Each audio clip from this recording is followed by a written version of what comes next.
Well, good evening, everybody. It's the Rocky Mountain Sports Network. This is the Denver Bronco Roundup podcast. I am your host, Keith Brugman. I got my good friend over here, Trevor Salzman. We're in here for a Denver Bronco Roundup Friday night, man. So glad you guys are here. So glad you can make it. Love Friday nights with all you guys, all my friends, all my family, and my good friend, like I said, Trevor Salzman. Trevor, how you doing, sir? Doing great, Keith. You know, it's March Madness season. Let's just say I am not exactly the professional when it comes to my bracket. My bracket's kind of everywhere right now. I ain't gonna lie. So let's say maybe I should stick to Broncos and maybe stick to covering the NFL and not try to get to college basketball. But big congratulations to CU Buffs boys, the men's, on winning and advancing tonight. That was a great win, comeback win.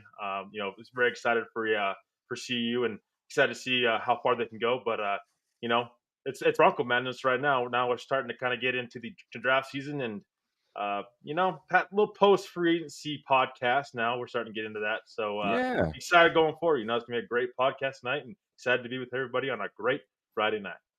I was watching a little podcast. It was Rich Eisen. He had Larry David on there, and Rich Eisen asked Larry David, he's like, hey, do you fill out a bracket? He's like, who can do this? He's like, how am I supposed to know who's on Drake? How am I supposed to know this? Who has time to keep up with all this? He's like, I got my sports teams, but how am I supposed to know all these things? Who does this? And I agree, man. It's been a while since I filled out a bracket for that exact reason. How am I supposed to know? How am I supposed to make a good, educated guess? It's so difficult, man. What's not difficult? Knowing that we're going to have good friends, good family, joining in, being part of the posse. People like Mr. Ernie Mays coming in here and saying, go Broncos country only. Hello, Keith and Trevor and Dutchie. Well, Dutchie's not here. And the fourth person.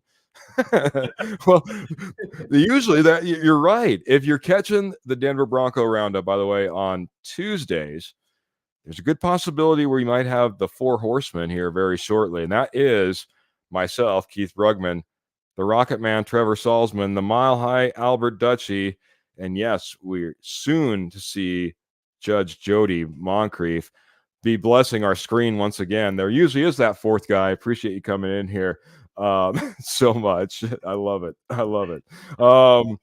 We got Miss Pearl coming in and saying hi, both of you, and happy spring. Yeah, happy spring. It is nice, man. I tell you what, it was a springtime last week up here. We were talking like 60-degree weather. Now the snowstorm's coming in. So it's that type of spring still. In like a lion, out like a lamb. That's March. We're still in there, man. So good to see you, Pearl. Always good to see you. What else we got? We got Mr. Kurt Valente of the K&K Sports Show. A little Let's Talk Broncos on Wednesday nights on the K&K Sports Show, coming in here and saying, let's go. And that's right, man. It's about time. We go. The Broncos have not been going as of lately, whether it be in the offseason, whether it be in the regular season. We're excited. We're ready to pick it up here. And let's do it. He said, that fourth pick from Arizona going to be available. Is the fourth pick from Arizona going to be available? Yes. Yes, I think anything's available. I think that you could be talking about, Washington's pick being available, the Patriots pick being available, the Bears pick is available. If you're willing to spend, you can get anything you want, Trevor, right? Should we go out there? Should we just spend away? Should we move right up to the 4th because let's face it, there's a lot of talk that the Vikings are trying to, jump the Broncos and get that QB before we can ever get our hands on them. And we're going to talk about a little bit of pro day visits a little bit here too. So, but what do you think, man? Is it available? Are you in agreement? And should we get there, bud? I mean, it's available because from what I know, the top 3 picks necessarily aren't. I don't know how much I buy into that. I do think that New England will probably, you know, look at offers for the 3rd overall pick and see what happens, especially if they're not sold on a quarterback at that pick. But number 4, I think it is available for sure. The question will be with the Cardinals is, do they think Marvin Harrison Jr. is truly a generational wide receiver? That's to Mm. be the biggest question. And what is the trade package that they would get back? So that's the biggest question for Arizona. I also think the 5th pick overall, the LA Chargers pick, is also going to be available. I do think the Chargers want to move down. So 4 and 5 is probably that spot where we could probably see a JJ McCarthy, somewhere 4 or 5. I think if Minnesota's going to move up, that would be where they want to move up because I don't know if Keith, if you've seen this, but the Giants, they actually leaked out the Giants were interested in JJ McCarthy. They Oh wanted yes. they wanted Jaden Daniels at first, but they know that they ain't going to be able to get him. So it tells me he's either going obviously to Washington or New England. So now Mm. they're picking JJ McCarthy. Well, they have the 6th overall pick. So I mean, the Minnesota's going to have to jump the Giants to get to that pick. So it's either going to be 4 or 5. It's Oh, going to depend on what the Cardinals want to do. If they think Marvin Harrison Jr. is that generational wide receiver, time will tell. our good friend Kurt saying, "Go get number 4, Peyton. Whatever you got to do, and whatever you got to do." And I'll say this: I'm going to agree with some of what Kurt was talking about on Wednesday, K&K Sports Show, and the fact that you got to love your guy. You got to love him. And yes, should you go get your guys? In some circumstances, yes, you should go get your guy. The problem is we've been going and getting and going and getting, and sometimes that hasn't been working out. And all that going and getting has gotten us nowhere. So we got we got to get some things right. If we're going to go get that quarterback, if we're moving up, man, talk about needing to knock it out of the park. And we got Pearl coming in, and she has a little bit of a typo, but she fixed it. She said it apparently, and let's talk about this to start off, man, because we're starting to see some pro days starting to happen now.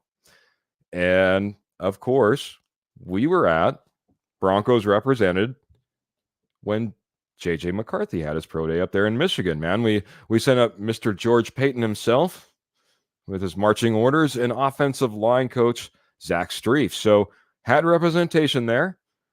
Didn't have, the full board, but she's coming in and saying apparently JJ did not look so good today on his pro day. Does that matter? Trevor, does it matter how these guys perform on their pro day? Does it matter more for a guy like JJ McCarthy, though? I mean, you would think you would do well on your pro day because you're throwing to the wide receivers that you have connections with. So you would think that he would have, if any of these days he's going to have, his better days, it would be until his pro day. I had not heard that, Pearl, so I'm glad that you brought that to our attention here. It's a concerning. This is what I was. I need to go back and watch his pro day and see what he was doing wrong. And what did he have a good pro day or not? Well, we shall see. But Yeah. I wasn't even impressed with him at the combine, to be honest with you. I thought he was overthrowing a lot, especially the short passes. And he was just his accuracy is a problem for me. So that's why always has been a problem with me with JJ McCarthy.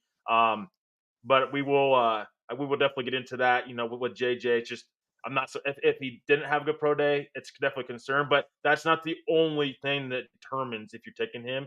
That's Mm-hmm. honestly if you're just determining you got to take a quarterback just based on his pro day, you're probably missing on a lot of your quarterbacks. To be honest with you, so Probably shooting yourself in the foot a few times, right? yeah, exactly. So I think it's a part of the process, but it's not the only reason. And that's with any of these quarterbacks. Their pro days are kind of icing on the cake. They do Yeah. well, that's great. If not, I don't think it's going to hurt them too much unless they really just like do not look good at all. But I mean, because you have the connection with the wide receivers and stuff, and it's their last chance to practice with their guys. But it does not uh, determine everything going forward. That's what I should say. So Mm. I still think like Minnesota wasn't there today. Do you think Minnesota's Yeah. like not taking JJ McCarthy now? I don't think so. I think there's something there that That's they're not wanting to be there because they're probably trying to kind of throw dirt on it and not try to like make it so well known that they want Jason McCarthy. This is also in all this discussion, I want to talk about the smoke screen, right? Because you just said it. Minnesota wasn't there watching JJ McCarthy. Is Minnesota not interested in JJ McCarthy? Heck no. Are they trying to put out the fact that maybe they aren't that interested? Heck yes, they are. Heck yes. Are the Giants really interested in JJ McCarthy? Or are they trying to build up that draft? Hey, we know a guy. We want a guy. It's a QB. That means if you want this QB, you have to pay in order to get him. It's better than like, hey, we'd really like to trade out of this pick, like the Broncos. Like the Broncos, we'd really like to trade out of this pick because we don't think the quarterback we want is going to match up with the value of our pick at the time that the draft shakes out, right? If everything shakes out, we're not going to be looking at a quarterback at number 12 if we sit at number 12 and be like, that's the guy that we wanted and he fell to us. That's just not the way it is. I got to say this. I did see a little reel on this. JJ McCarthy's deep pass was there to running back Blake Corum at Michigan Pro Day. Yeah, there was one that, I mean, Blake Corum was in full sprint and it was just laid out right into his hands. So we'll have to take a look. A little bit of the feedback that I heard is didn't show the strength to the edges. Sometimes flutters. Doesn't have the zip. It's not a Penix arm. Everyone, if you want to look at a great arm, but still a lot of other concerns, go look at Penix. Man, that guy can rifle it around there. He can get it to the sidelines in a split second. And not everybody can do that. And I don't think that JJ McCarthy's that, but he brings other pieces and parts to the game, right? So everyone's going to have their debates, but yeah, JJ McCarthy, we were out there, we were out there taking a look. What other pro days have you heard about at all, Trevor, that we maybe have been in attendance with? Yeah, I heard about Caleb Williams pro day as well. But I think again that's thing that's more of a pipe dream to be honest. Also, one thing to point out was the Broncos actually looking at JJ McCarthy, or were they looking at other Mm, Michigan players? That's something to keep in mind there because correct.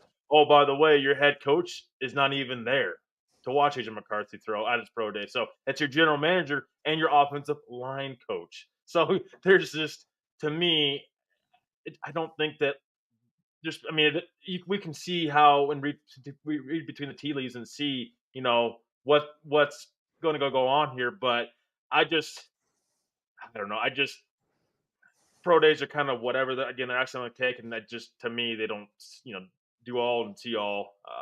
But Caleb Williams, another guy that did go to and see as well, and a guy that again I don't think will be available to Denver. But and I heard he actually had a good pro day. I didn't have to go back and watch his film as well.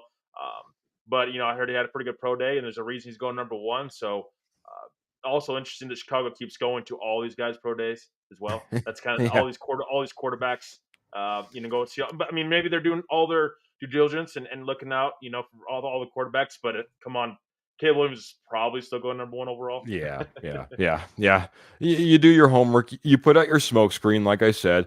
But like you were saying, Caleb Williams, yeah, we were down there at Caleb Williams checking him out. But a name that I brought up when we were talking about our top 5 positions we'd like to see upgraded, one of which was wide receiver, Brendan Rice. Brendan Rice is a wide receiver that's available. That will be available in later rounds. That could be available to the Broncos and could be an upgrade for this wide receiver room as we look to try to help the depth there a little bit, and maybe get a little bit of an upgrade. Brendan Rice, for those of you who don't know, son of Jerry Rice, so has a little bit of pedigree there, and that's the reason I kind of went that way. Maybe that's the way the Broncos are going as well, man. Speaking of which, maybe that's a good way we can maybe jump over to this. I wanted to talk on this quite a bit. And did you have anything more on pro days, by the way, buddy?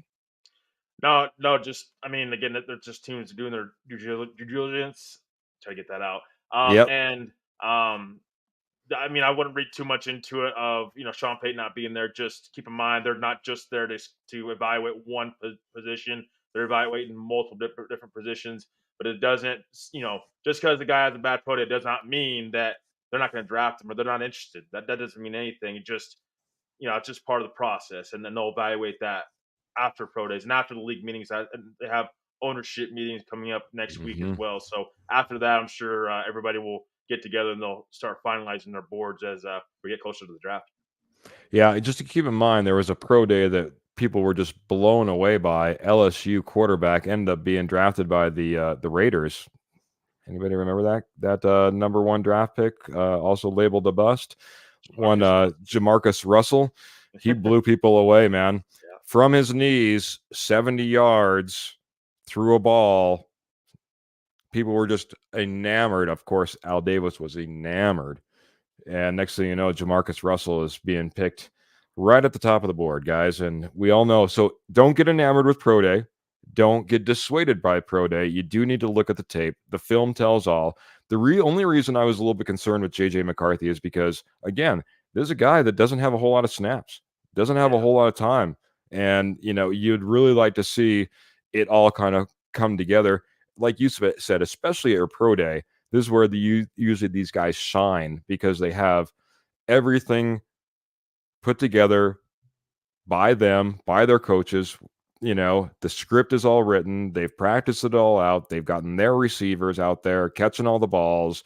They got all the timing, the rhythm, you name it. Everything should just be aligned perfect for these guys to look amazing. So it does raise a little bit of concern when a guy doesn't necessarily perform all that great at his pro day. So I don't think it's necessarily like JJ's trying to tank it all, and trying to get a different. It would be different if Caleb Williams was maybe trying to do that, look terrible, and the Chicago Bears are like, maybe we don't want this guy. He's like, yes, I'm not going to the Bears. Thank goodness.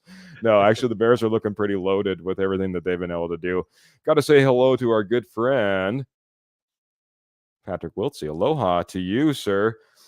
I seen, by the way, lioncoffee.com. They power us, unofficial sponsor, but they power us through the evenings, through my mornings, through my days. Sometimes I think I wake up in the middle of the night and go down and make a cup of coffee while I'm sleepwalking. I'm not sure. I'm telling you, Lion Coffee is like going through these veins, guys.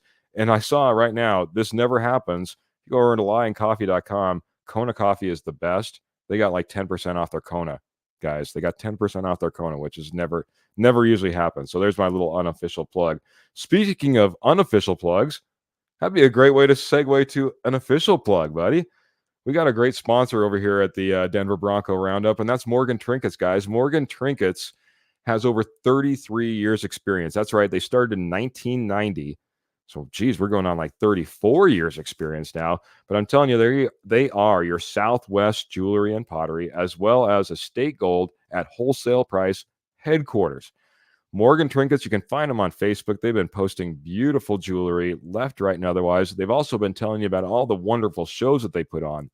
2 ways you can interact with Morgan Trinkets. One, you can go to their Facebook page. You can say, hey, I love this piece of jewelry. Can you please sell it to me? And they'll say, yes. Any purchase over $50, free shipping. All transact through PayPal. If you catch them at one of their shows, all major credit cards are also taken. So, guys, check out Morgan Trinkets. I got to get a little ad put up, for them, and maybe a little montage of all the beautiful stuff they have. In the meantime, head over to Morgan Trinkets over on Facebook. Check them out today. By the way, all their silver, sterling silver, all their gold, real gold, 10, 14, and 18 karat Morgan Trinkets. Check them out today. I see a few of our friends are talking in the chat. A few people in the posse. Michael saying Bo Nix is now my favorite quarterback in the NFL draft. Michael, you were JJ or bust. You were JJ 2 years ago, if I remember right. You were telling us in the comments. I can't believe you'll have to let us know what made your decision to flip a little bit and go Bo Nix, because that is certainly a change, if I remember right, sir. Also, I wanted to get to Ernie Mays because he's kicking this off as well. Top 30 visits, man. Top 30 visits are starting to happen, as well as you can get your local visits in. So those local colleges, what they consider local around you. Wyoming, by the way, is considered a local college for Colorado. So we've seen a few visits there, but he's talking about wide receiver Luke McCaffrey would be a nice get. And guess what? He was in on one of those top 30 visits from Rice. What do you think about the pedigree, once again, and one Luke McCaffrey getting a visit at the Mile High City, buddy. What do you think, Trevor? I mean, I think it's definitely worth the visit because I think this guy. I think he's going to start going out boards. I think he already kind of has been. I would not be surprised if Luke McCaffrey's a fourth round pick. I really would not be Mm-hmm. surprised. He's projected to Mm-hmm. go fifth round, but I have him going fourth. I would. I mean, that's and Denver has 3 5th round picks. Keep in mind, guys, and they have a fourth. So pick 121 through pick 145 is that's the amount of picks that Denver has. And through all that, and so you're really starting to see a lot of the guys we're going to go through here. You're seeing those guys be fourth round picks or undrafted free agents. Something to keep in Mm-hmm. mind. Maybe this is George Payton working his magic a little bit, trying to go after later round guys or undrafted guys. That's to me some of these guys that I brought in already. That's what it tells me. But Luke McCaffrey, he just everything. I mean, look at what his family's done. I mean, just Ed and Christian, just those two in particular. I mean, man, I mean, you want to have McCaffrey in the building if you possibly can get a chance to. And it's not just because he's a McCaffrey, he's just a really solid wide receiver. And what is a Yeah. stacked wide receiver class? I mean, Yeah. and so he just to me, 6'2", 198 pounds. I mean, a guy can go up and get it. It would be a great to add this wide receiver room and add more depth to a wide receiver room that we need to add depth to. And I think that Denver's going to solely look on him right now, and we'll see how interested they are going forward. But they certainly, to me, have the ammo to go get a McCaffrey if they really Yeah. want him, knowing that they have a fourth round pick and 3 5th round picks as ammo to go get a McCaffrey if they so choose to. Yeah, absolutely, man. I like the pick. He was on my list. Like I said, that pedigree list. I see these players continue to come out, and when hey, when Ed McCaffrey's first son made it out there in there, I was like, I don't know, Cherry Hills, high school, maybe he'll be something. Yeah, he's something all right, man. And so I would just bet on Luke here, just based on what we've seen from the McCaffrey pedigree tree already. They are athletes and they compete. And if you listen to Luke in his interviews, man, you can tell it's just coming right through. I mean, there's no shortage of I want to go out there, I want to win, I'm a winner. That's what this is all about. Just like his dad, just like his mom, for that matter, too. Both great athletes. So, one other top 30 visit that I've seen that's been confirmed, and that was TCU safety Millard Bradford, 5'11", 190 pounds. I'll be honest, I haven't necessarily done a whole lot of tape on Millard Bradford. I don't know if you've done anything, but it is interesting the fact that safety is a spot that we might be needing to fill, and so bringing in one of your top your first couple top 30 visits, one of them being a safety, says something in itself. What do you have anything on Millard Bradford? Yeah, I mean, he's projected to be undrafted. He's another guy that's, Mm. that I think they'll look at as an undrafted free agent. This is, I think, part of the reason. And maybe this shows something that some of the guys they've already brought in.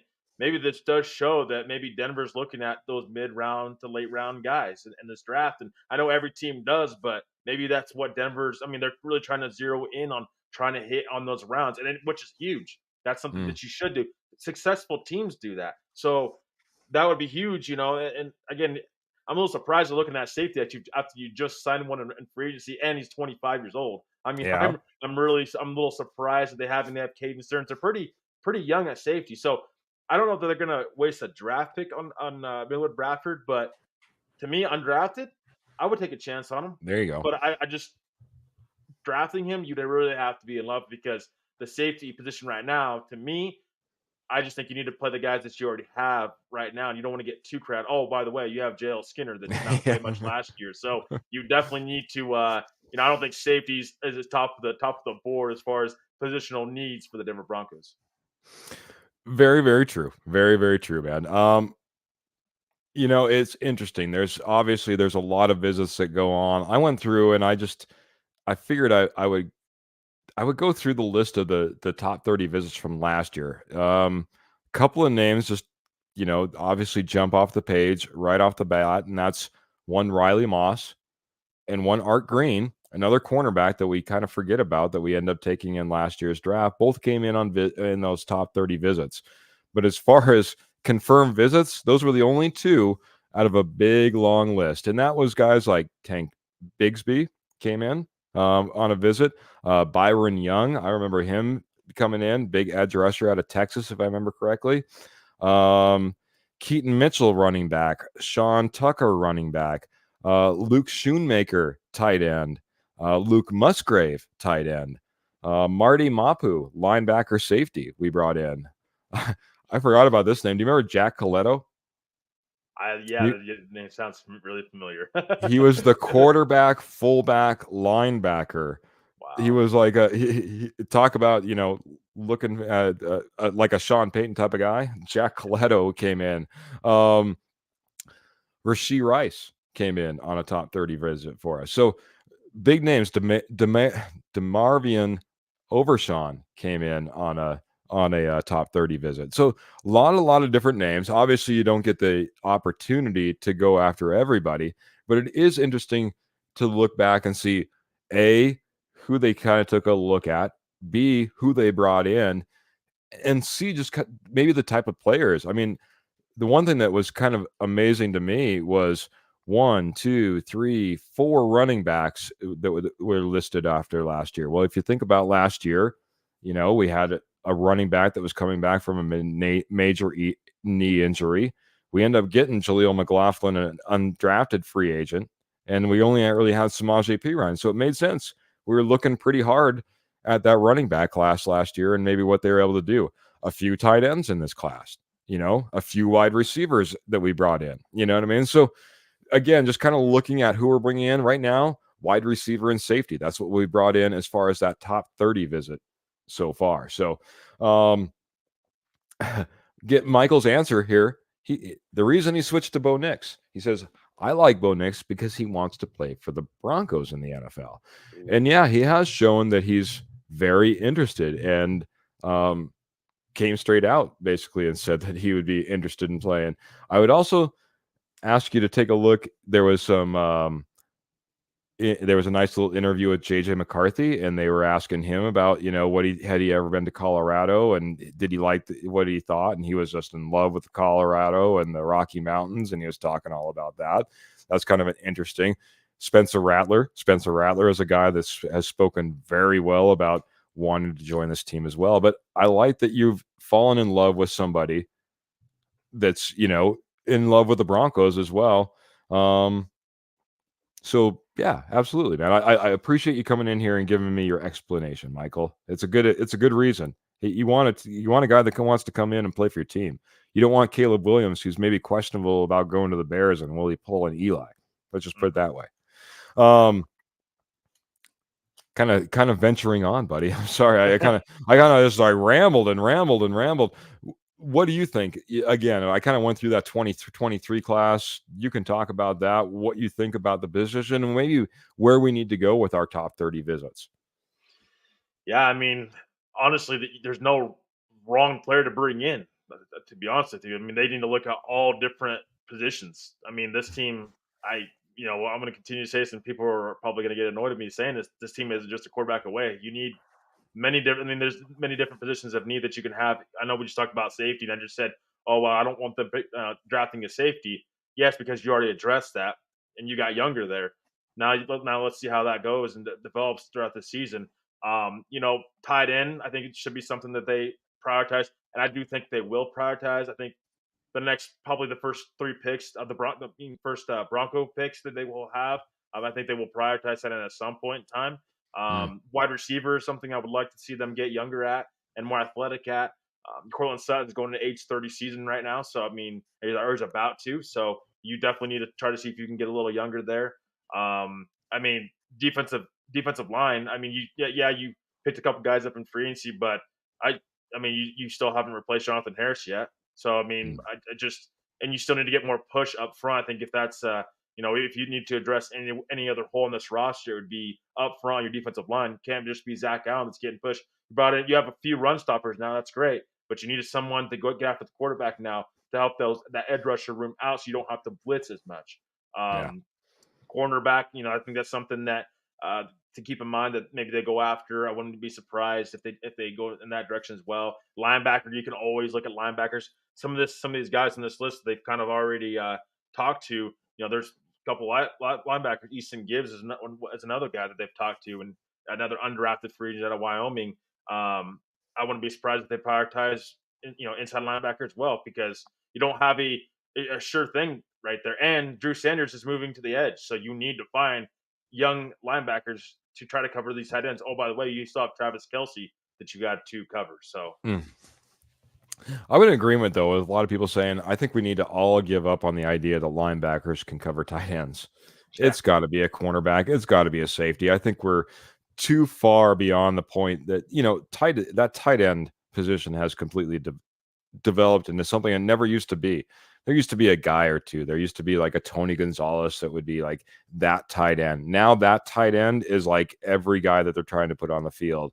And linebackers just can't cover those guys like they used to be able to.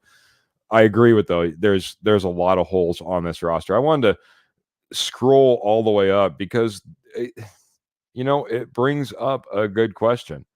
In what we've been talking about. And I'm sorry, I'm trying to find it. But here, where are we at? I'll get it up here. But it was actually our good friend and co-host who came in and said, "Oh, here you go.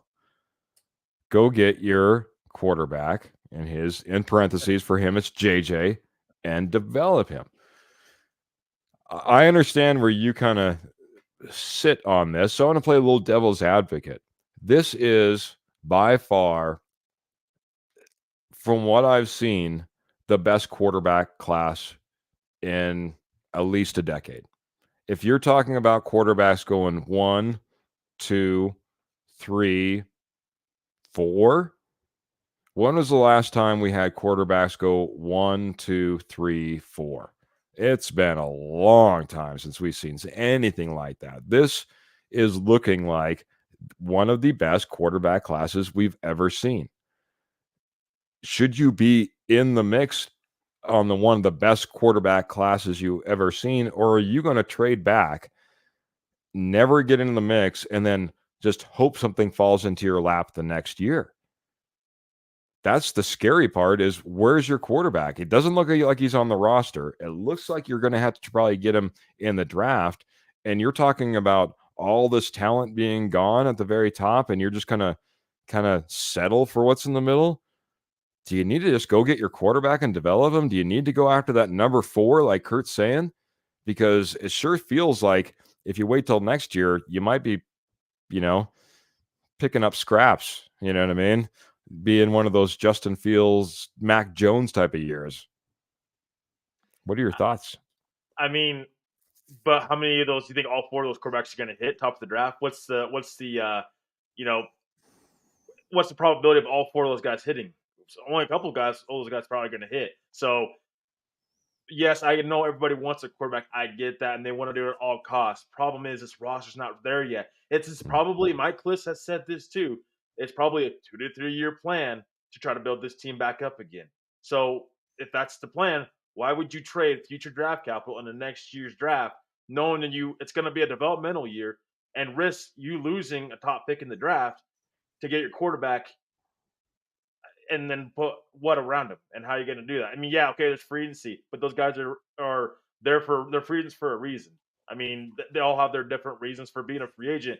You can't just Mm-hmm. build your team through free agency. You got to build it through the draft. So for me, I just you gotta strike at the right time for a quarterback. You can't just go pick and quarterback Sean Payton's second season unless he's really in love with that guy. I agree. If he's in love with that guy, okay. But you better have a plan on how, if you're trading up for a JJ McCarthy at 4, you're giving up 2, 3 first round picks, you better have a plan to surround him to try to help him develop. Instead of just, oh yeah, we're after a quarterback, just now you gotta go out there and ball now. You have to have a team around him. So I'm one that you have to pick a quarterback at the right time, and that's what Sean Payton's got to do, right?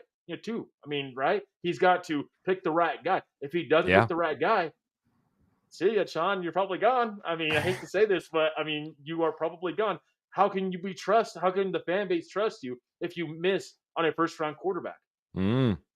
I mean, that's the thing. So it's getting the right one, not just picking quarterback. It's just is he in love with one in this year's draft at all? If he's not, okay, build your roster up. Right, wait till next year. Are you also your scouts are also a year ahead, so they're all also already looking at next year's draft class. Correct. Do they see a gem in next year's draft class? There's always one or two quarterbacks that are emerge in every draft class. So it's great to get hyped up into this quarterback class. By the way, right now we're starting to see some Bronco fans kind of turn against JJ McCarthy now as we get closer to the draft and go for more of a Bo Nix.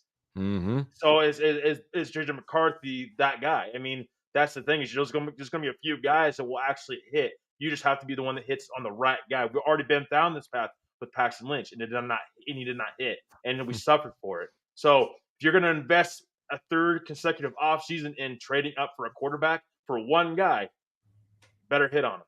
If you don't, it's not going to be good, and it's gonna push you back even further.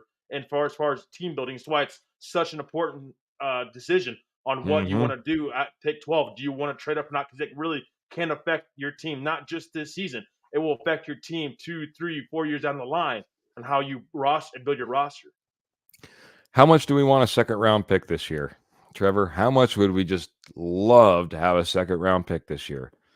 When you're going ahead and you're trading up and you're trying to get pieces and you're trying to get parts or you're trying to get a coach or whatever it happens to be, and you're getting rid of these draft picks in order to get there, it hurts you. Right now, man, the way it's looking, like you said, quarterbacks going right at the top.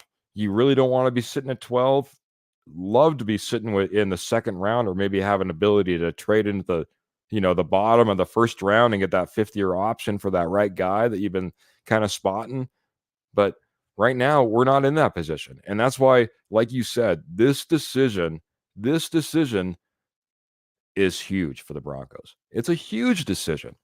Is that guy there? Are you in love with him? Can you get him? Are you wanting to get him? Are you willing to get him? Does it make sense to get him? If not, you're absolutely right, Trevor. Too many times have we wasted draft capital in the past or draft picks in the past. Let's call draft picks because that's what they are, draft picks. And whether you want to talk about going and get a Russell Wilson, I don't care. You want to talk about going and getting Sean Payton even. These draft picks are gone. You want to talk about trading up and getting Drew Sanders. These draft picks are gone, and we need to start building depth on this roster. We need to hit multiple positions across this roster. You brought it up to me just a couple of weeks ago, or maybe it was last week. Who are the building blocks? Who are the foundation of this Denver Bronco team? We couldn't get past 2 names, and believe me, PS2 is a great name to be able to put up there. But when your second name is a guard named Quinn Miners, that's a little scary. You're not talking about we got that edge rusher, we got that QB, we got that running back that you just can't, stop. No, we're talking about the guard, and that's our building blocks. We got a lot of pieces to go, Trevor. By the way, Pearl's coming in, giving you lots of love, saying 100%. Jody's coming in and saying you'll be drafting in the same spot next year. So what's the plan for next year? Well, if we don't get a quarterback this year and we ride the way we're riding, let's ride. Then it's going to be looking like that 2022 season is what I'm getting at, man. It's going to be looking like that, struggling to get 5-win type of season, in which means we'll be sitting in a lot better position. And hopefully with all our picks, and maybe we trade back and we pick up a 2025 pick somehow, out of this draft. You got to be smart in which way you go. And I appreciate you allowing me to play devil's advocate, because I'm on board with you. If you're not in love and you can't get there, you got to start going and saying, okay, how many true players can we put on the field from this draft? Hopefully this year. That's what we need. That's what we need to start putting together. Who can we get in here that can help us this year? And heaven forbid if they need to develop next year, but they need to be competitive players for the Broncos coming out of this draft. No more waste. We don't have time to waste. We don't have picks to waste. And that's kind of where we're at. Got Jody saying stick with Stidham. See ya. You're gone, Peyton. Stick with Stidham, and believe me, I sat here and argued. I really thought that Peyton was not going to be patient for a rebuild, and that's where we're at. I think the ownership is and the coach and the GM, from what we've seen so far, are on the same page as far as a rebuild. Do you agree, Trevor? Do you think we're finally all on the same page? We're not having arguments about what quarterback we should have, what coach we should have. Do you think the upper management of this team are like all functioning in one direction, or am I just crazy? I mean, I think there's a plan in place. I will say that there's a plan in place. Are they totally tearing it down to rebuild? This is why I say I push back on that. I don't Mm-hmm. think so because you still have Garrett Bowles and Cortland Sutton on your roster. So to me, if you're tearing it down to rebuild, you're getting rid of everybody. I mean, maybe PS2, you're trading them for picks because he's coming up on his contract year. Why are you going to pay him all that money if you're going to go on a complete rebuild and start tearing it down? So to me, while it seems like this team is rebuilding and totally tearing it down, they haven't. They haven't totally tear it down and rebuild. Justin Simmons is still in the free agency market. There's a reason for it. I'm not trying. I mean, he's a great safety and all, but is he as great as we think he might be? Mm. He had a little bit of down season this year. I ain't gonna lie, but I mean, he'll go to a team and he'll be fine. But this team, I think Peyton wants to build his own foundation to his own team, and there's a plan in place. We have to buy into that because that's Sean Payton. The quickest way for Sean Payton to get fired, though, it's not hitting on a quarterback, 100%. Mm. I mean Mm. that's the quickest way he would be fired. So why we want to talk about Jared Stidham? Jared Stidham isn't going to get Sean Payton fired. It's not. It's missing on a quarterback in the draft, high in the draft when you had opportunities to take likely other players that would have make impactful plays on your team and would have filled another hole or holes because you decided to take a quarterback in reach. That will get a coach fired. So Stidham won't. Even if the team wins 4 games next year with Jared Stidham, Sean Payton ain't going nowhere. He'll be around. Unless he Yeah. decides to resign, he'll be around here. This is a 2 to 3 year plan to build this team up. It's not a 1-year fix. And they've shown that in free agency. Look at some of the guys they've brought in. There weren't starters on other teams other than Jones. He was one guy, but he was a consistent starter. A lot of those guys are role players, and that Denver's hoping that will turn into starters, like Yep. Darian Stewart used to be back in the day. That's the type of signings that they're hoping to get. In this year in free agency, they've kind of already shown their cards in that this isn't Yep. just 1-year fix. Now they're never going to come out and say that, but that's to me what it shows. I agree, man. Not only that, but I see a lot of 1-year contracts. A lot of 1-year contracts allows you to do a lot of prove-it deals, kind of like what you're saying, but it also allows us next year to come out with possibly $103 million in cap space. And you want to talk about, hey, are we rebuilding? Are we rebooting? Whatever it happens to be, should we wait on a quarterback? Should we get him now? I do know that as of next year, we should be able to take off and run. The other thing I want to point out is something that you talked about and something that Jody's talking about as well, because he was saying, no, because if you rebuild, buy Bowles, Sutton, and PS2 for picks. Like you said, Bowles is still here. Sutton's still here. Obviously, PS2 hasn't gone anywhere. But think about even going back to last year. What did we do? We went out and spent big in free agency. We went out and got Powers and McGlinchey, right? Now we go back and we keep Bowles, we keep Sutton, so this offense has a nucleus still. Samaje Perine, Javonte Williams, Adam Trautman comes back. You know what I mean? We're getting a nucleus. And the one thing that I would maybe push back on, even with Pearl, who's coming in saying, if we stick with Stidham, I predict 4 wins. The one thing that I don't think we ever factor in is how many of these players that have now been in the system, know the lingo, aren't coming in the training camp trying to figure out what does the coach want. I don't know what any of this means. I'm trying to put 2 and 2 together in order to get 4. No, all these guys are coming in knowing what's expected, knowing what the scheme is, and they get that day 2 or that year 2 lift, right?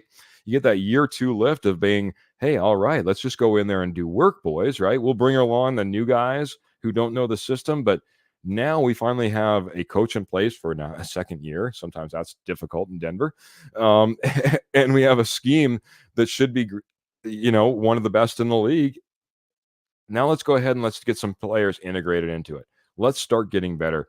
Now, don't get me wrong. Stidham is going to have struggles. He's never been a starting quarterback. There was hope at one point when he was being drafted, as we head into draft season right now. But he hasn't held that role. We'll have to see what he's able and capable of doing.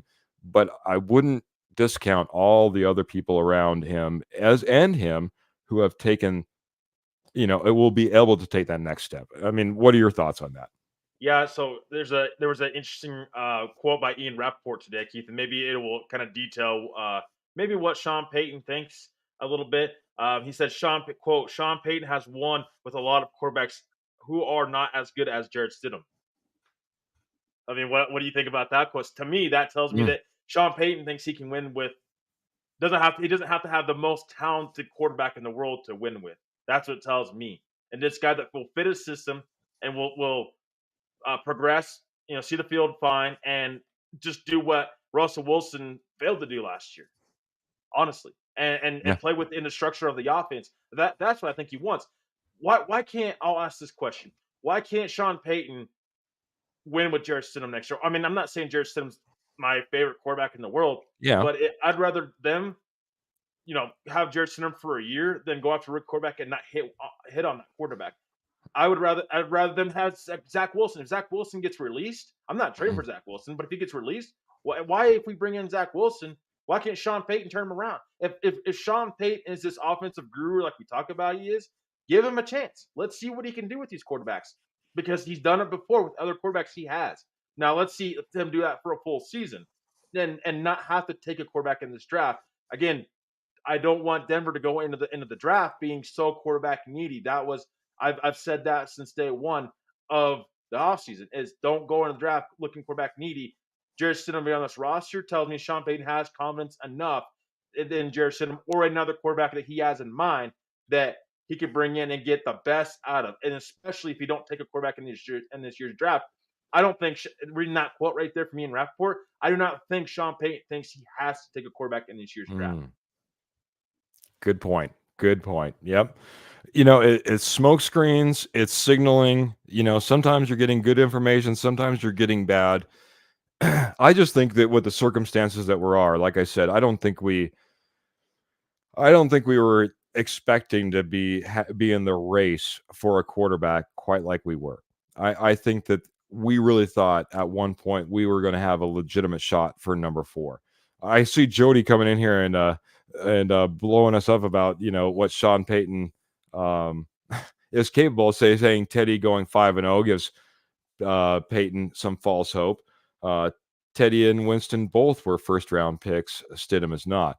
I agree. This is one thing that I would, and I heard this from another media personality. I'll just put it that way. Another media personality goes, if you guys are so down on Sean Payton, go back and look up whatever reference you want what the Saints were before Sean Payton arrived. They were an absolute laughingstock. For those of you who weren't younger and didn't watch as much football as I maybe have been able to see with my old wrinkled old eyes. That being said, the Saints were a laughingstock. They were the walking mat. They were the Lions. They were the Buccaneers. They were the team that everyone just laughed at and expected to win every time they went up against them. Once Sean Payton came into town, that all changed. And I don't think that has everything. Hey, and at the same time, Drew Brees was a quarterback that had about a 500 record and was competing with Doug Flutie in San Diego prior to getting there. So Drew Brees became a Hall of Fame quarterback once he was paired with Sean Payton. And that was a match made in heaven. I think it's no different than the Belichick Tom Brady conversation. What came first, the chicken or the egg? Who made who? You can't just sit there and say, well, it was all Belichick or it was all Tom Brady. That would be unjust and unright. And I don't think we can say it's all Drew Brees or we can't say it's all Sean Payton. But I can tell you when those two got together, it was magic and they did it for a very long time. And that doesn't happen just because one of them are good or you got lucky. That's my 2 cents. Anything to add there, Trevor? No, I mean, if they don't add a quarterback in the draft, I do want them to bring competition for Jared Stidham. He doesn't because he's the bridge you want that bridge to be steady. You don't want that bridge to break. And Jarrett Stidham in 2 games, he hasn't played more than 2 games in the NFL season.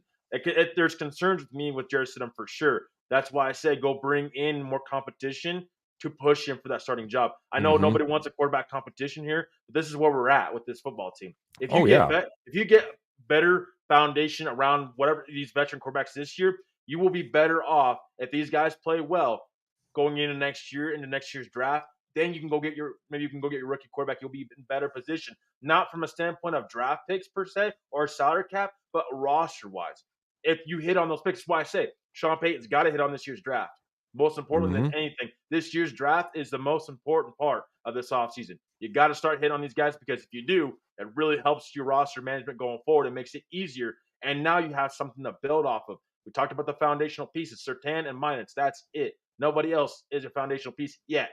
So let's see that going in this year's draft. I want roster foundational pieces in this year's draft. Most importantly, more than anything, not just I want to walk away from this draft getting my franchise quarterback. If they do, okay, great. I'll get behind it, whoever the name is. But I want them to get foundational pieces and have something to build off going forward in the future years.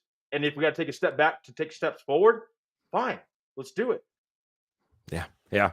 It's funny you mentioned, hey, if he ends up getting that quarterback, I'm all for it. I'll be behind him. Made me think of our good friend, Mr. Kurt Valente. We're all in bed with him. Oh, We're no. all in bed with Sean Payton. We're all in bed with him. And it's, hey, there's a lot of truth to that. You know, for all intents and purposes, Sean Payton's pretty much been given the keys to the car here in Denver. You know, George Payton plays second fiddle. We don't have an owner that's like Jerry Jones, for instance, that's like out there trying to make your picks for you, or, you know, in your locker room before you are after the game, you know, not anything like that. We, for the most part, hey, we're in bed. We're in the car. We're in the car with Sean Payton. He's got the keys. We're just along for the ride at this point. He's driving, and where he goes and what he does is going to dictate what this Broncos team does, what they do, what they become, what they look like. We're all hoping for. I think we're all hoping for that this is going to be beautiful. It's going to turn out well. It's going to turn the Broncos around. But hey, it is all a wait and see, guys. There's not very many coaches that went from one team in the NFC and won a Super Bowl and came over to the AFC and won another one. That's zero. He would be the first. But I'd love to see him do it, man. I'd love to see him do it. And I'm going to support our coach. I'm with you, Trevor. I think I would rather not see us waste the draft picks to try to move up. I don't want to pick a guy at 12 that just happens to be there because we want a quarterback and we feel like we need to get one now. You know, we need to be smart about this draft. I know that we're running up on time, but man, you had a great piece that you wanted to talk about that really emphasizes all the needs and maybe the woefulness that the Denver Broncos are currently sitting in. Before you do that, I gotta say say hello to a good friend though. Martin just jumped in and says, "I'm fine with Sean Payton being fully in charge. That way, we know who to thank and who to blame." And there is a lot of truth to that, man. That's the role that he sits in right now. By the way, I didn't mention this, and I got to before we get in here because I know I've had Michael Ronquillo, and now we've seen Martin over on YouTube, guys. Winner, WINNER. You want to enter winner when you're over on YouTube, and then next Tuesday, this coming Tuesday, like what, 4-5 days away because I'm terrible at math. Like just after the weekend, and then a couple days After Monday. after Monday, after you get done with that first day of work on Monday, and you're coming back in on Tuesday night to watch the Denver Bronco Roundup. We're going to be giving away our giveaway, guys. I know it's been way too long. This is one piece. This is the Jonathan Harris signed training camp piece. I think the piece that most people are a little bit more excited about now that Jonathan Harris had such a breakout year for the Broncos last year. Hey, maybe he'll do great for the Dolphins. He was picked up by the Dolphins. Maybe he becomes a Pro Bowler, and you're loving that Jonathan Harris Bronco piece when he was a lowly Bronco. With that being said, guys, that John Elway figurine starting lineup, classic, huge, 12.5-inch. Gonna love that, man. Yeah, look at that guy in the background as Trevor's talking about. Got him right up on the wall. I want you guys in there, guys. I want you guys in to win. I know that Michael's been over on there. He's getting me updated. It's only 4 days away. Appreciate it, Michael.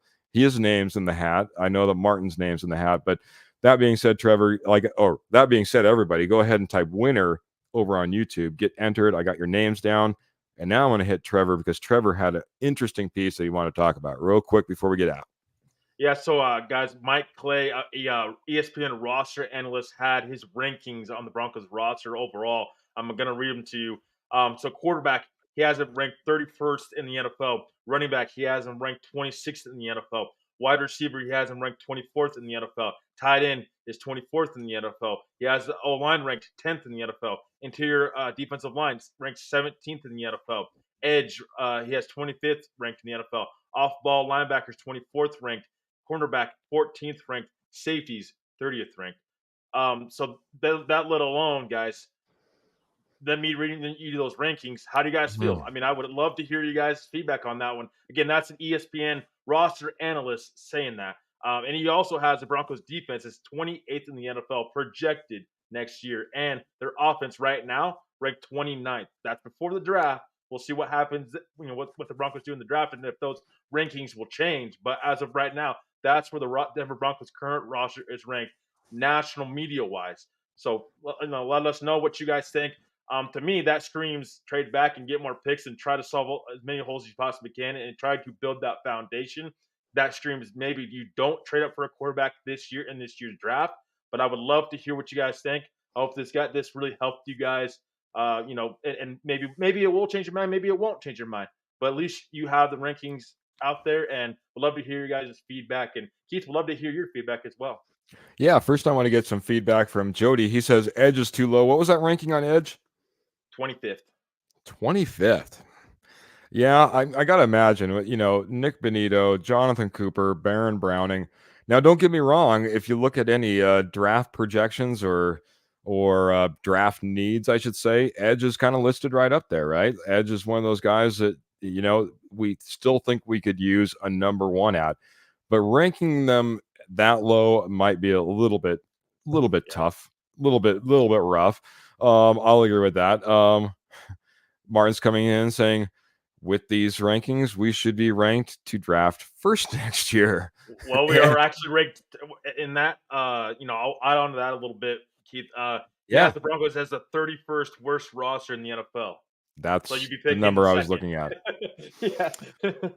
Yep. If the 31st ranking as far as your roster equals out to be your 31st ranking as far as play on the field, yeah, we should be picking number 2. And it's a lot of the reasons that we kind of talked about, where do we expect to be next year? Pearl is talking about 4 wins, with Stidham at the helm. This roster and Mr. Clay talking about where he sees the roster. You're absolutely 100% correct. This team for years has not done well in the draft or traded away draft picks. We haven't seen guys come up and compete, and we need to see that more. I mentioned the guy last year, a guy that came in on a top 30 visit that we brought in, like Art Green. Art Green, a guy that we haven't, I can't remember the last time that name even ran across our lips here on the Denver Bronco Roundup, but this is a guy that we invested in, and these are the type of the guys that we need to pay out. You look at some of these teams and the way their drafts play out, they do fantastic. And it's great to get a PS2 when you're picking at the top, and you should be able to hit. And I'm glad that we didn't miss. But that being said, you need to be able to hit in 2nd, 3rd, 4th, 5th. Don't get me wrong, 6th and 7th round, those are flyers. I'm okay with that. But you need to be able to hit some 2nd, 3rd, 4th round guys, and every now and then a 5th rounder. And it can't just be a Jonathan Cooper from a few years ago. It needs to be a consistent thing. This is a place, believe me, as I started going through, and by the way, I think we're going to be doing maybe some mock draft on Tuesday for the first time, guys. I found a good one, by the way. I think you're going to really like it. I'll clue you in after the show, Trevor. But that being said, get into some mock drafts, and I think there's some ability to pick up some more picks.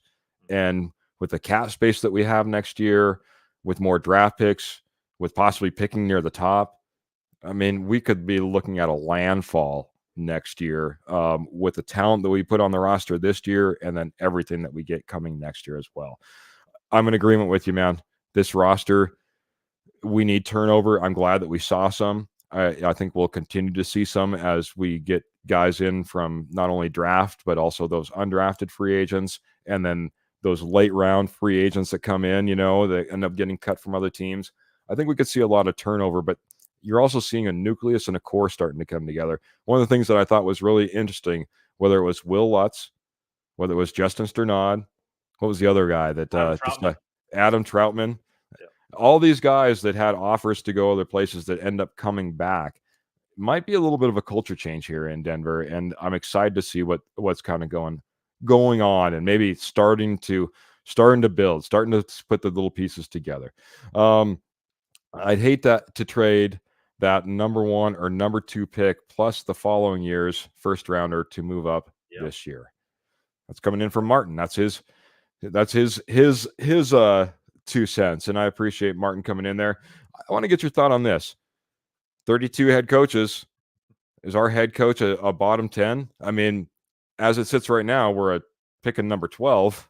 So we're not. I guess if we're rating this team on the overall ranking of the head coach, it might not be too far off. Where would you put a Sean Payton? Not Sean Payton of the Saints, Sean Payton of the Broncos, as far as head coaches. I would probably put him mid-tier. I would say I think he's a mid-tier head coach right now, and I want to give him some slack a little bit. It's his first year in Denver. I don't want to grade him too harshly right now. I gave him a C grade a couple podcasts back ago. When as soon as the offseason started, we was grading Sean Payton, and I gave him a C grade for the year. And so I will again. I'm harsh on Sean Payton when he needs to be, but I'll praise him when he needs to be as well. And so to me, right now, Sean Payton's a mid-tier head coach. Giving up picks for him right now, no, that's a different question. I'm not a big fan of giving up a first and second round draft pick for a head coach that's mid tier. Yeah. I'm not a fan of that at all. And right now, it's not looking great. So I hope that he has a plan in place and a plan that will succeed. But yeah, I don't think he's a bottom head coach in the NFL because I do think that he was able to squeeze some more wins out of this roster that otherwise maybe you would not have gotten. Maybe the team would not have been 8-9 this year. I mean, I think that he did help get this football team on track last year. Now, this year, you're probably taking a step back now.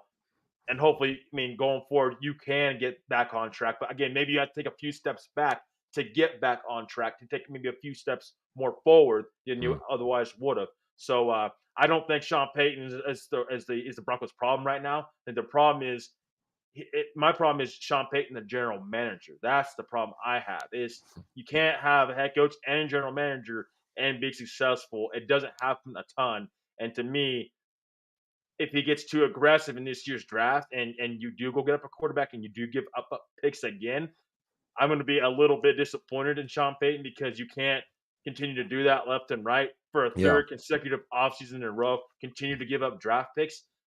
At a certain point, you can be aggressive. But at a certain point, there comes to be where you can't be overly aggressive. You can't be reckless with your picks and reckless with your assets. That's my problem. It's not Sean Payton, the head coach. It's Sean Payton, the general manager. Sean Payton's a mid-tier head coach as of right now. Has room to grow or has room to fall potentially, but he's not the problem for the Denver Broncos right now. Pearl's loving you, everything you're bringing to the table there tonight, coming in and agreeing 100% with you again. And I'm going to say, well, first off, the first thing I was going to say is giving up draft capital, it works out. At least if you're talking to Sean Payton, he'd be like, hey, you got me, baby. You got me. No, I'm just kidding. You're right in that regard. It would be really disappointing because everything I've seen to this point was what I didn't think was going to happen. I thought that we might be a little bit reckless, that we might be a little bit crazy, and then Sean Payton was going to take the reins and run as a wild GM and continue to spend regardless, right? Because he certainly holds those reins, and everything so far has been like held back. He's held back those reins, man. He hasn't, we've added more dollars to our cap. We've got on the right side. We're paying the big part of Russell Wilson's contract. It seems for the first time in years, we have all the pieces in place to finally say, okay, guys, we need to stop. We need to build this right. We can't just, try to bring in half a house and half a house over here and that piece and this roof from over across the neighborhood and try to put this all together. We need to start building this brick by brick and make this foundation solid. And it seems like we're doing that. To throw that all away in this draft and all of a sudden be trading crazy and give it all away would be disappointing to me. To answer Jody's question, Sean Payton's got a lot of work. I was not impressed with Sean Payton last year, and I was expecting to be impressed by Sean Payton last year. Mid-tier, absolutely. If I'd off the top of my head, I would probably rank him somewhere between 15 and 20. So maybe he's getting near that bottom 10 that you're talking about.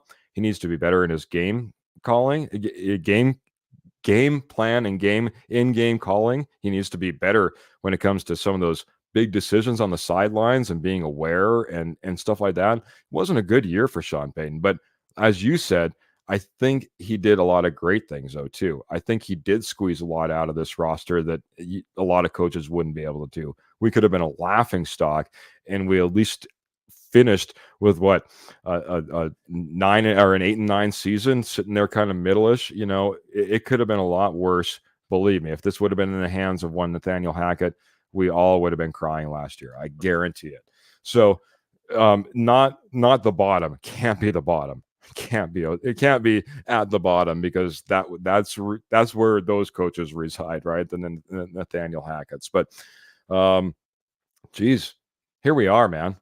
Hour 6 minutes, man. Talked a lot of pro days, talked about these visits. We're going to see a lot more of those visits starting to come around. Like I said, I got 2 names from this year so far, and I had must have had about 20 from last year that were at least leaked and let us that we knew about, guys. So it'll be really interesting to see the next step in the process, right? This is the next step in the process where these guys kind of mill down. It'll be interesting to see if there's any more free agents, because the Broncos said, hey, we're going to wait. It's going to be a little bit later. There's still some free agency movement out there.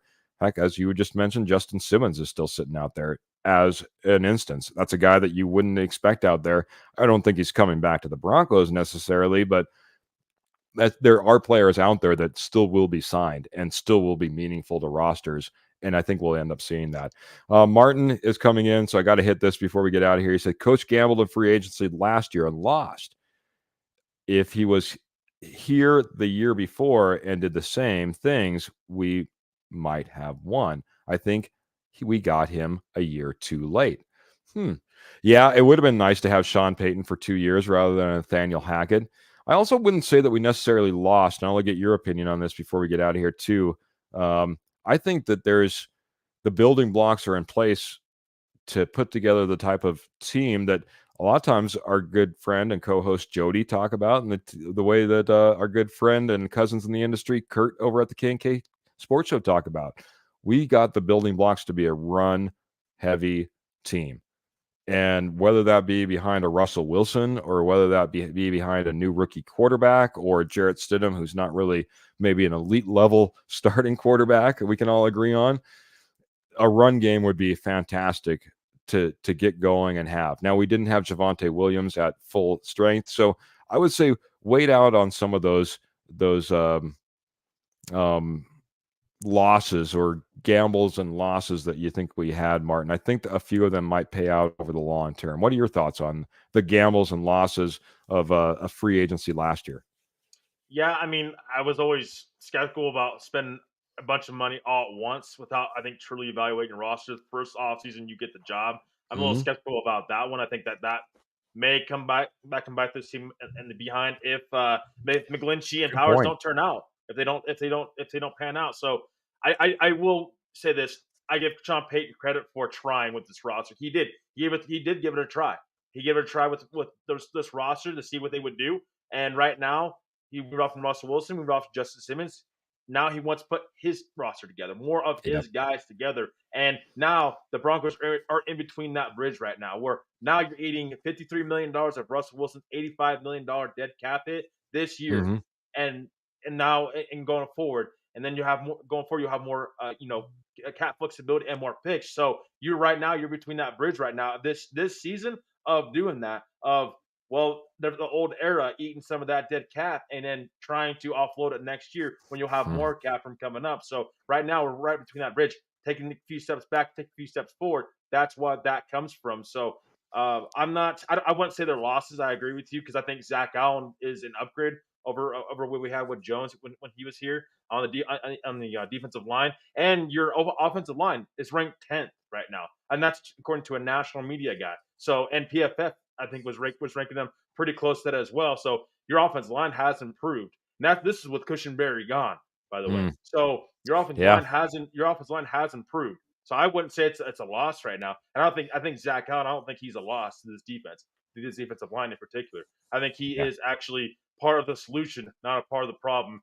McGlinchey and Powers, we'll see how they go, moving forward, how they play. But right now, I don't think they're losses. I think they can be part of the solution go forward. And moving their contracts down the line, I think Sean Payton and the Denver Broncos agree with that.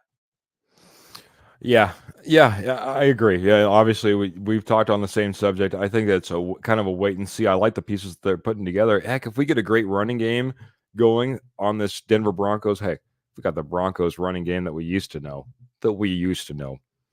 Wouldn't we be happy? And we got the pieces and parts in place. That's why Powers was brought in. That's why McGlinchey was brought in. Zach Allen, he made strides at the end of the year. I expect a lot more from him. We didn't get that guy that I wanted to replace a DJ Jones, and DJ Jones is still on this roster. But that being said, I think you're right. I think he's part of the solution, not the problem. I think we can look other places to see problems on that roster, including, unfortunately, a Jonathan Harris that didn't play to his potential, in my opinion. Buddy, Trevor, it's been a fantastic podcast. I appreciate you jumping in here. Kind of like I appreciate all of our friends and our family that jumped in, being part of the posse, like Pearl coming in saying, fun show tonight. A big thank you, big hearts. A big thank you to us. A big thank you to you guys, man. We appreciate you. Martin and Kurt and Ernie Mays and Jody that was jumping in. Can't be on screen at the moment, but he's being part of the conversation. I appreciate it so much. Everybody that's a part of the posse, everybody that's part of Denver Bronco Roundup, follow Rocky Mountain Sports Network. We appreciate you. Remember, like, share, subscribe. Make sure you hit that notification bell. We appreciate you guys so much. Growing and growing and growing. Lots of new and interesting things coming up here in the future. So go ahead and stay tuned. We appreciate you guys so much. If you don't know, if you're new, again, make sure to first like, share, subscribe, hit that notification bell. But we do come on every Tuesday, every Friday at 7 p.m. Mountain Standard Time. You can catch us here. You can catch us on YouTube. It was brought to my attention we're going to be getting this fixed. Apple and Spotify are not currently posting, but we'll be getting back on that, and it gets you your listening on the go here shortly. In the meantime, please check us out on YouTube. Please rewatch us on Facebook. We love that. Check out Rocky Mountain Sports Network. Don't forget about our fantastic sponsor, Morgan Trinkets, guys. Morgan Trinkets for all your Southwest jewelry and pottery, as well as estate gold at wholesale prices. Morgan Trinkets over on Facebook. It's the place to be. We appreciate you guys so much. Do you have any final thoughts before we get out of here, buddy? One quick final thought here. So former Titans cornerback Christian Fulton turned down offers from the Bengals, Broncos, Cardinals, and he signed a 1-year deal with the Chargers. That was brought to my attention today. So that's, to me, shows that Denver's still maybe active on the market. We may get a couple signings here before the draft. In particular corner, maybe they're looking at signing a veteran corner. That would be part of it. So yeah, just want to kind of bring that to everybody's attention. I know that sometimes you can get kind of lost in the weeds with everything going on and talking about the quarterbacks and stuff like that. So want to bring that to everybody's attention. Keep an eye out for maybe some cheap signings, 1-year deal veteran guys bringing on this roster before the draft. But really, thank you guys for everything because you guys are really amazing. And we do this for you guys. And I really hope that you guys are enjoying the show. And can't wait to see you guys on Tuesday because we're really starting to really get into mock draft season now. And it's going to be a fun, great show Tuesday. Thank you, everybody, and go Broncos. Have a great weekend, everyone. And Jody's like a lot of people. He's coming in and saying his final thought is his bracket is already blowing up.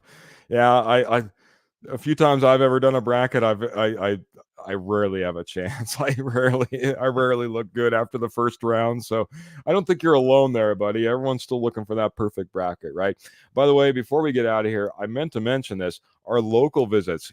Linebacker from Wyoming, Easton Gibbs, tight end from Wyoming, Trenton Welch, outside linebacker from CSU, Mohamed Kamara. Cornerback from CSU, Shigozi Anuzium. I believe that's how you say it. But it's terrible because I don't know how to pronounce his name. But I was watching all his film. That guy impresses me, by the way. So watch out for Shigozi. You were talking about corners, and that's why it reminded me. Also, CU outside linebacker Jordan Dominic. We'll be getting a little bit more information on those guys in the future and more visits, whether they be the local, the top 30. We'll be hitting you up with all the information. And more than anything, guys, I want to thank again you guys. You guys came in. Martin and Michael both threw up on the screen. That sounds bad. They put comments up on the screen. I put them up on the screen. They just put them in the comment board. Great show tonight, Keith and Trevor. Big hearts and big clapping it up. Appreciate you, Michael. Like I said, truly Roundup royalty. Martin, appreciate you as well. Great show, guys. And thanks a lot. Again, thanks to Martin and Michael, who got entered by typing in winner over on YouTube as well. But we got to get out of here, guys. It's been a great show. Again, we're going to hit you back on Tuesday. Make sure you don't miss it. I'm going to get that our very, very, very first ever. In all the years that we've done this, I've never done a mock draft live on the screen. We're going to end up doing it on Tuesday. I'm so excited to bring it to you guys. I think you guys will have a lot of fun as well. So until then, keep your feet in the stirrups, keep your guns in your holsters, keep the Broncos in your heart. Until next time, we're out of here, guys. Have a great night.